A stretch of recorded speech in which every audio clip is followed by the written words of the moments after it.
Hi everyone, it's Kate from Awakening Your Abundance Creatively, and I thought I would do a really quick video in regards to affirmations and being really clear with your intention behind them and the wording.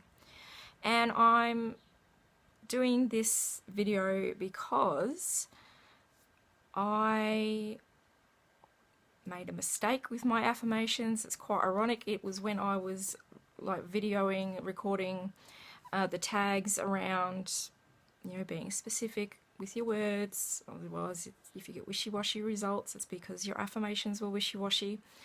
And so it's a really a facepalm, how stupid could I be post.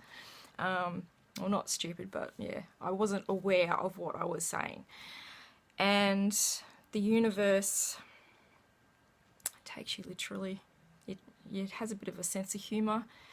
So I was doing some course material for a low-cost course that I'm putting together for you guys, and inadvertently said out loud, "Universe, I would love to be able to do this all the time."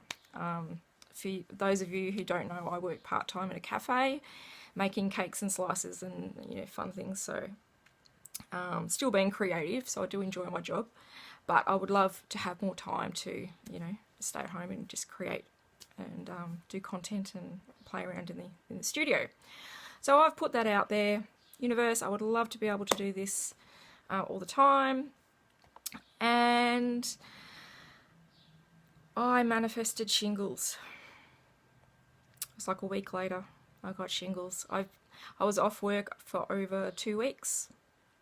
So I should have said, universe, I would love to be able to do this all the time whilst earning a good income and being healthy, something to that effect.